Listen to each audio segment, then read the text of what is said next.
And North Georgia, right where this great river has its source, is one of the largest marble areas in the world. The Tate Marble Quarry and Company there, Tate, Georgia, is one of the largest. So the natural monuments definitely mentioned and described in the Bible as being related to the Garden of Eden are here, and they are not anywhere else on this earth. Well, not only are we sitting in the Garden of Eden, but we're also sitting in an area where you say Noah built the ark.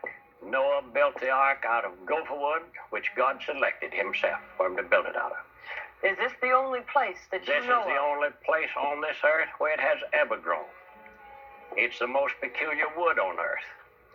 You can take a piece of it the size of this match when it's green. You can't break it. You can twist it and turn it. It's the lightest wood on earth. I have had its fibers, its structure, its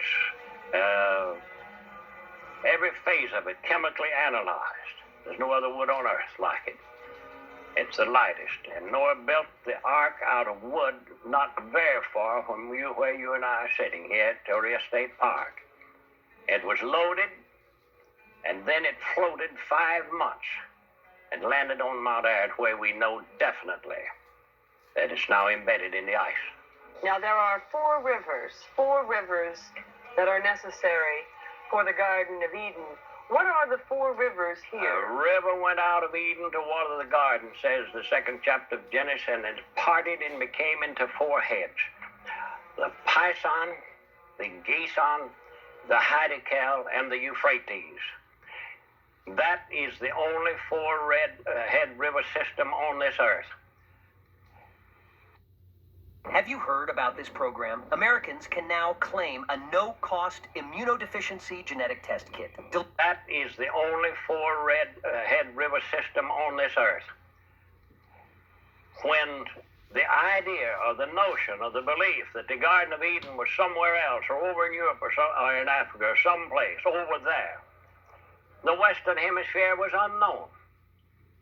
They did not know that the continent existed west of the Atlantic Ocean. Therefore, they couldn't search this continent along with the others to find the river of 4 heads and these other great natural monuments which the Bible said was related to the Garden of Eden. It came my pleasure and my responsibility and my duty to search the North American continent and definitely point out the same bare natural monuments that the Bible relates to. Callaway points with pride to the official map of the U.S. engineers at Chattahoochee, which shows what Callaway says is the only 4-head river system in the world.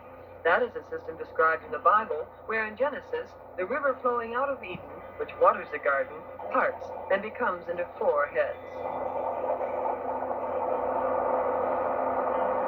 First there is the Gihon, now known as the Flint River, which flows towards the land of Ethiopia.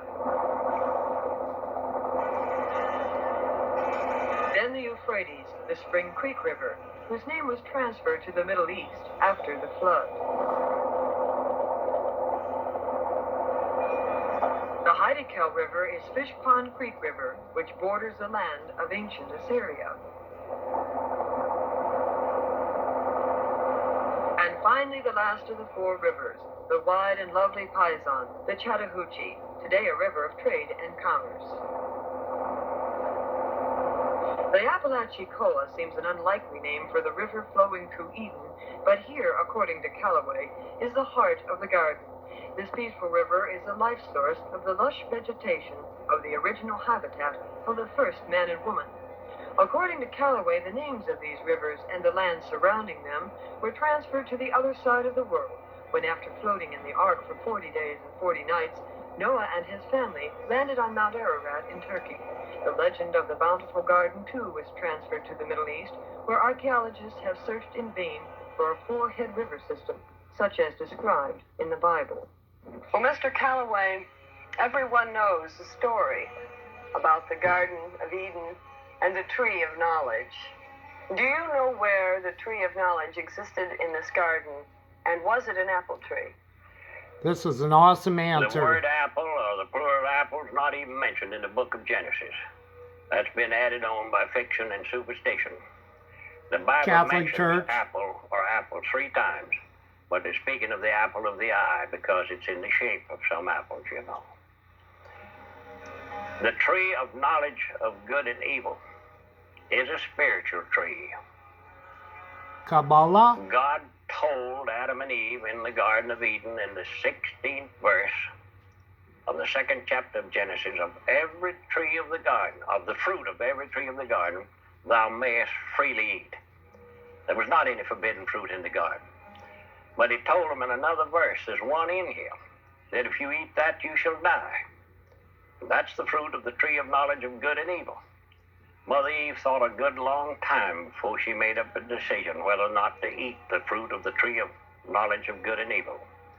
And she decided that she'd rather live the 70 years that God had promised them by knowing good from evil and then die, rather than live on a parody with a totally insane person or an animal forever in paradise and never know right from wrong.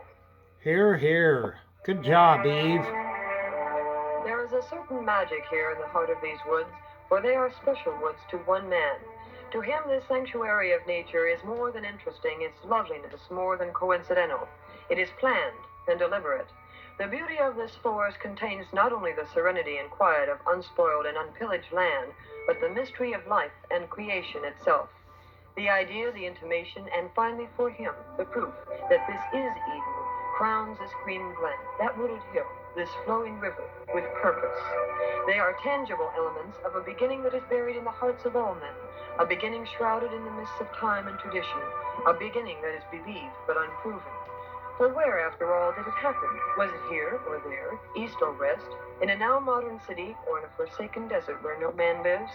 Callaway answers the confusion by saying simply, it happened here. He knows because he was meant to know, and for him this is no ordinary place. He has discovered the secret of this forest, its purpose and its meaning. Paradise lost has been for him and those who believe him regained. And for one man, that is his reward. The key to Eden is gopher wood, the Torreya evergreen. Make thee an ark of gopher wood, said the Lord to Noah, and gopher wood grows only in this park.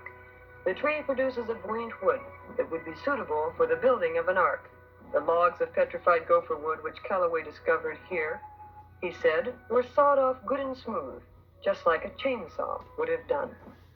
This is a part of the beauty of the Garden of Eden. When the recent storm Agnes was coming up through the Gulf, my friends and neighbors were calling me and warning me. Just a little note there, guys. Just like the four corners, the southwest of the United States, we have the petrified forest. So that kind of ties in with Roger at Mud Fossil U, that organic stuff under the right circumstances can petrify. So it doesn't matter whether it's human beings, doesn't matter whether it's trees. I said, go back and go to sleep, go to bed. God's not going to destroy the Garden of Eden. When it got out at Apalachicola, it parted, and one half went up through Tallahassee and the other Panama City. And just as it got north of Chattahoochee out of the garden, it went back together and spanked the hell out of them from there on to New England. I've pointed out to man, I've proven it by natural monuments, the same as are described in the Bible, and I've given him a direction as to how to go there. And they're going to come here by the tens of thousands. Not gamblers and crooks and speculators, but the finest men and women on this earth. To come here and feel. You feel something here you don't feel anywhere else in the world. Mennonites in Florida on the beach. This is Diane Thompson, 4 p.m. in the Torreya State Park.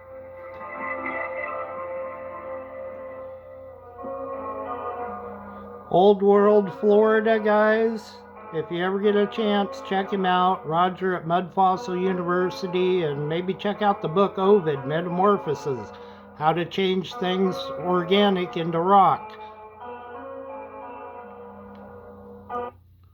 Light, love, long live the Republic, and be strong, guys. It's a little food for thought here, and things are getting better.